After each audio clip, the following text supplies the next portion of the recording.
Corriere del Veneto, domenica 17 aprile 2022.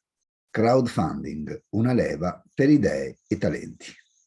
Nelle arti performative, tra le ultime in ordine di tempo, ci sono le campagne di fundraising del pianista veneziano Francesco Pollon per l'ammissione al master in pianoforte jazz alla Manhattan School of Music di New York, dell'arpista padovana Stefania Scapin per l'acquisto di una nuova arpa, della pianista trevigiana Emma Pestugia per pagarsi le rette di accesso ad alcuni corsi di perfezionamento, della danzatrice bolognese Elena Bolelli per sostenere la sua formazione in Israele al Gaga Teacher Training Program. Alla regia di queste iniziative c'è Mecenates, associazione culturale veronese che supporta giovani talenti nella danza, nel teatro e nella musica. Nell'area educativa c'è la recente campagna di crowdfunding lanciata dall'associazione padovana Accattagliato per creare un gioco che racconta le professioni in ambito STEM, ovvero nel mondo relativo a scienza, tecnologia, ingegneria e matematica.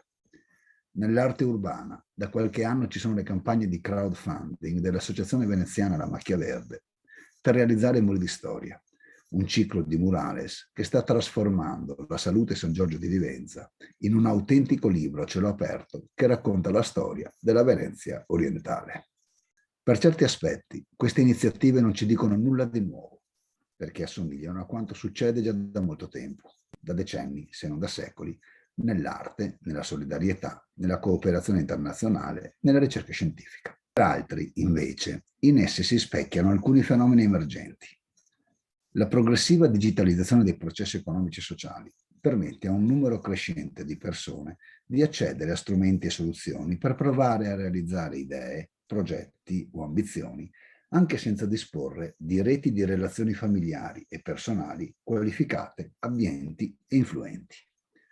L'uso dei social network per le politiche di fundraising e di crowdfunding crea un canale diretto tra chi ha idee, competenze e talento e chi ha risorse finanziarie, con la sola intermediazione di strutture molto leggere o addirittura con il solo costo variabile del pay-per-use delle piattaforme che ospitano le campagne. È uno scenario doppiamente più democratico rispetto a quello di qualche decennio fa.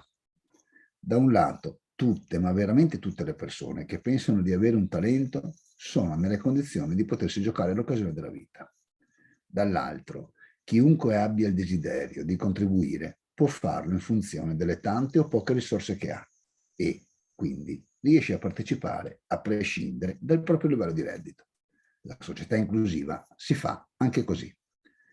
Questo scenario, però, è anche doppiamente più competitivo. Per elaborare un progetto da sottoporre a un pubblico ampio e anonimo, al fine di chiedere le risorse per realizzarlo, servono skill tecniche, abilità personali e sociali che vanno ben oltre la buona volontà e il senso civico.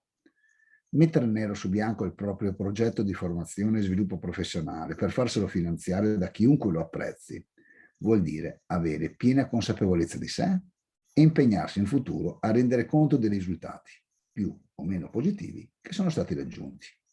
Spiegare che si può migliorare la qualità della vita di una comunità, trasformando le pareti esterne delle case in pagine di un libro aperto di storia, vuol dire saper misurare l'impatto diretto e indiretto che un'opera d'arte può generare. Chi accetta di esporre nella piazza virtuale queste progettualità dimostra anche di aver accettato tutti i rischi che la società meritocratica porta con sé, e in particolare quello di poter prendere atto che per il proprio progetto di vita o la propria iniziativa non ci sono abbastanza persone disponibili a sostenerlo, vuoi perché non lo hanno capito o vuoi perché lo trovano poco interessante o utile. È per tali ragioni che queste iniziative e chi le propone meritano un sincero applauso e un'attenta considerazione, a prescindere dall'esito delle campagne stesse.